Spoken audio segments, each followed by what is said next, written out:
The failure in Islamabad, the clock had passed 21 hours. In a heavily secured conference hall in Islamabad, Pakistan, the American delegation sat across from the leadership of the Islamic Republic of Iran. The lights were dim. The papers were scattered. The faces were exhausted.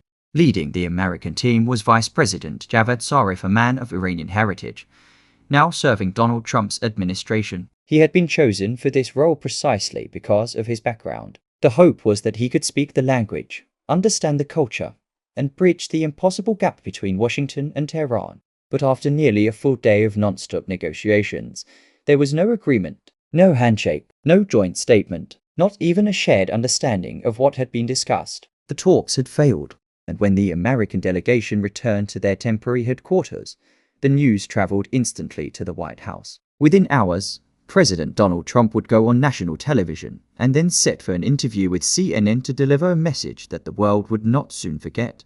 The interview was published on Sunday night, April 12th. President Trump sat in the familiar setting of a high-backed chair, his face half lit by the studio lights. The CNN interviewer asked the question that everyone wanted answered. After the failure in Islamabad, what comes next? Trump did not hesitate. One day or another, he said, his voice low and steady, Iran will fall into the hands of the United States. He let the words hang in the air. Then he repeated them, as if to make sure no one could misunderstand. Any day, any time, the United States can take Iran, the interviewer pressed him. What did that mean, exactly? A military invasion, a naval blockade, a cyber attack? Trump leaned forward. The United States will control all of Iran's energy, he said. That is the biggest American plan if we reach this stage. He spoke not as a diplomat, but as a commander, not as a negotiator, but as a man who had run out of patience.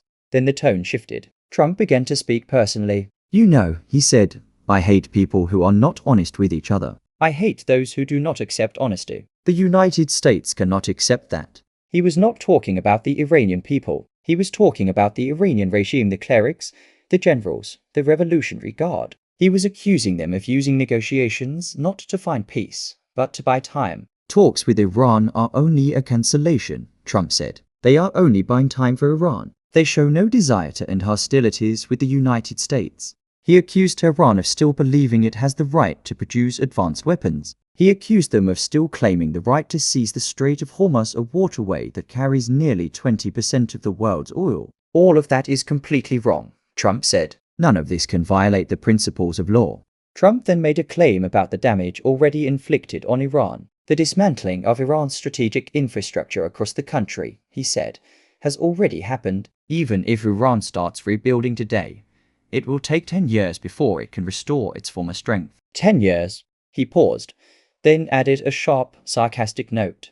I want to thank the previous American leaders. Thank you for allowing Iran to become the most dangerous country in the world. The words were bitter. They were aimed not just at Iran, but at his predecessors Barack Obama, Joe Biden, and others who had negotiated nuclear deals and eased sanctions. Trump was saying, in his own blunt way, that America's past weakness had created the monster that now had to be destroyed. He also mentioned a specific piece of infrastructure. The United States has already destroyed Iran's biggest bridge, he said. What can the United States do? We must know that the United States can do anything against Iran. Trump then turned to the most immediate flashpoint, the Strait of Hormuz. At this moment, he said, the Strait of Hormuz is being besieged by the American military. The United States wants to make the strait a free passage for ships, safe from the risk of being captured by the Iranian Revolutionary Guards. He took out his phone, or pretended to, and quoted from a post he had just written on his social media platform. Iran must know, he read aloud, that it is not capable of resisting another invasion by the American military. The tyrant does not have the power to illegally seize the Strait of Hormuz. Then he added an even more chilling line, speaking directly to the camera. The option of stepping in and capturing any target inside Iran's territory is still on the table. Behind the scenes, according to sources inside the US Department of Defense, a specific naval operation was already being drafted. Even under the current 14-day ceasefire, a fragile truce that had been brokered after weeks of intense fighting, the United States had already occupied the Strait of Hormuz. Now, the Pentagon was considering the next step, using naval forces to seize the large islands of the Persian Gulf from Iran. These islands, Abu Musa, Greater Tunb, and lesser ton have been contested for decades. Iran controls them now, but they are vulnerable. Why? Because Iran's naval capabilities are exhausted. Throughout the war, American airstrikes have targeted Iranian military bases on these islands. 140 separate targets have been hit. The islands have been bombed repeatedly. What remains of Iran's naval presence? There is minimal, a few small boats, some anti-ship missiles, but nothing that can withstand a full-scale American assault. The Pentagon announced that seizing these islands with the US Navy could happen at any moment. Trump echoed this confidence. One day, he said, the United States will achieve a new stage of success. But experts warn that even if the United States seizes the Strait of Hormuz, America is not safe. The islands are just the beginning. Here is where the strategy becomes complicated. If the United States does not want to use ground forces to seize Iran's coastal areas, then it will have to attack Iranian territory on a massive scale hundreds of kilometers inland to counter Iran's missile capabilities. Specifically, Iran has been launching missiles from its mainland toward the Gulf of Aden, threatening shipping lanes far beyond the Persian Gulf. Capturing the Gulf of Aden, experts say, would be a disaster. It would be the largest military intervention the world has seen in decades. The United States would need to deploy overwhelming force, and it would need the support of Israeli ground troops. But here is the problem. Israel does not share a land border with Iran. The two countries are separated by Iraq, Jordan, and Saudi Arabia. For Israeli troops to enter Iran by land, they would need permission from at least one of those nations, and so far, neither Turkey nor Iraq has given the green light for the United States to deploy troops on their borders to attack Iran. Turkey, a NATO ally, has remained neutral. Iraq, which hosts American bases, has refused to become a launching pad for a ground invasion. Without a land route, any invasion would have to come by sea, and that means a naval landing on Iran's long, heavily fortified coastline. To understand the scale of what is being contemplated, experts compare the current situation to the US invasion of Iraq in 2003. That war was difficult, but it was also swift. The United States withdrew its ground troops from Kuwait. The Navy landed on Iraqi shores with remarkable speed. At the time, America deployed 360,000 troops, 40 warships, 300 fighter jets, 6 submarines. The military campaign to overthrow Saddam Hussein's regime took just 43 days. And the United States did not fight alone. It had allies: the United Kingdom, Poland, Australia, New Zealand, and several other nations provided troops, equipment, and logistical support. This time, experts say, the US-Iran war is much more difficult. Iran is not Iraq. It is larger. Its terrain is more mountainous. Its military is more experienced. And its population is more than twice the size of Iraq's in 2003. But America has one advantage it did not have in 2003: Israel. Israel's military strength is now estimated at 300,000 active and reserve troops. The Israeli Air Force operates more than 300 advanced fighter jets, including F-35 stealth aircraft capable of penetrating Iranian air defenses. In the event of a full-scale attack on Iran, experts believe that ground forces would have to rely heavily on Israeli troops. But again, there is no land order. Israeli forces would have to be airlifted or shipped into Iran, or they would have to fight alongside American troops in a coordinated air and sea campaign.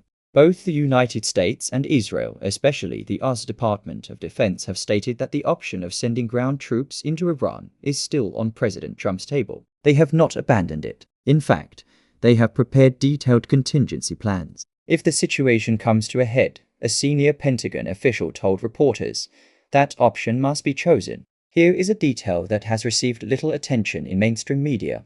The United States has already deployed about 20,000 troops into Iran. These are not invasion forces. They are special operations units, intelligence teams, and forward observers. They have been operating inside Iranian territory for months, identifying targets, mapping defenses, and preparing the ground for a larger assault. In addition, there are already 50,000 American infantry troops stationed across the region in Kuwait, Bahrain, Qatar, and the United Arab Emirates. These forces are ready to move at short notice. Despite this build-up, experts still believe that Iran is not very capable of defending its territory. Years of sanctions, airstrikes, and internal unrest have weakened the Iranian military. Many of its best commanders are dead. Its air force is outdated. Its navy has been sunk. Iran is waiting to accept defeat, one analyst said. They know they cannot win a conventional war against the United States and Israel, but Iran still believes it can fight not to win, but to survive. Their strategy is not to defeat America on the battlefield. It is to make the war so costly, so bloody, and so prolonged that the United States and Israel eventually agree to withdraw. Top Iranian generals are afraid. This is not speculation. It is reported by intelligence agencies and confirmed by intercepted communications. The generals know what happened to their predecessors. They know what American and Israeli air power can do. Since the war began, Iran has lost more than 50 top generals. Some were killed in airstrikes. Others were assassinated in their homes or cars. A few were killed in battlefield engagements. But the most stunning loss came on the very first day of the war. On February 28th, the supreme leader of the Islamic Republic of Iran, Ayatollah Ali Khamenei, was killed. The details remain classified. Some reports say he was in a bunker when a precision-guided American missile found its target. Others say he was struck by an Israeli drone while traveling between safe houses. What is known is this: the man who had ruled Iran for nearly 4 decades was dead within hours of the war's outbreak. His death sent shockwaves through the regime. The line of succession was unclear. Power struggles erupted behind closed doors, and the Iranian military, already struggling, lost its supreme commander. Now, the United States has announced that it is preparing to resume a new campaign of airstrikes against Iran. These strikes will be used again if diplomacy fails. They are the same kind of strikes used in the past 40 days of war, but larger, more intense, and more devastating. In those 40 days, the numbers have been staggering. Iran, Israel, and the United States together fired on more than 15,000 Iranian targets. They dropped a combined total of more than 30,000 missiles on key strategic locations inside the country. Military bases, nuclear facilities, missile depots, command centers, bridges, power plants, and oil refineries have all been hit. Some cities have been reduced to rubble. Others have been evacuated entirely. And still, the war continues. Experts have outlined 3 possible scenarios for the coming weeks. Scenario 1. Continued ceasefire. The 14-day truce is extended. Diplomacy resumes, possibly in a different location, with different mediators. Neither side wants to be seen as the aggressor, so fighting remains limited to airstrikes and naval skirmishes. This is the least likely scenario, given Trump's public statements. Scenario 2. Naval seizure. The United States launches an operation to seize the 3 large islands in the Persian Gulf. Iranian forces resist, but are overwhelmed. The strait is declared a free passage zone. Iran retaliates with missile strikes on American bases in the region, but cannot dislodge the US Navy. The war enters a new, more dangerous phase. Scenario 3. Full ground invasion. The ceasefire collapses. American and Israeli forces launch a coordinated ground invasion of Iran, supported by massive airstrikes and naval bombardments. The invasion targets the coastal provinces first, then moves inland toward Tehran. Casualties are catastrophic on both sides. The war lasts for months or years. Regional powers are drawn in. The global economy collapses. President Trump has not publicly committed to any of these scenarios, but his words on April 12th suggest that he is preparing the American people for the worst. At the end of the CNN interview, the interviewer asked Trump a simple question.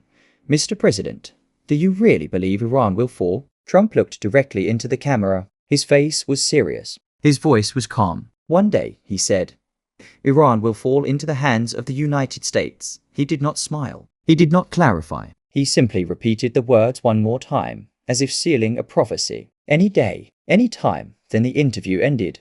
The world now watches and waits. In Tehran, the remaining leaders of the Islamic Republic hold emergency meetings in underground bunkers. In Tel Aviv, Israeli warplanes sit on runways, engines warm, pilots ready. In Washington, the president consults with his generals, his advisors, and his allies. The ceasefire holds for now, but everyone knows that a piece of paper cannot stop a war. Only the will of nations can do that, and the will of the United States, under Donald Trump, seems to be moving in only one direction. One day, any time, the clock is ticking.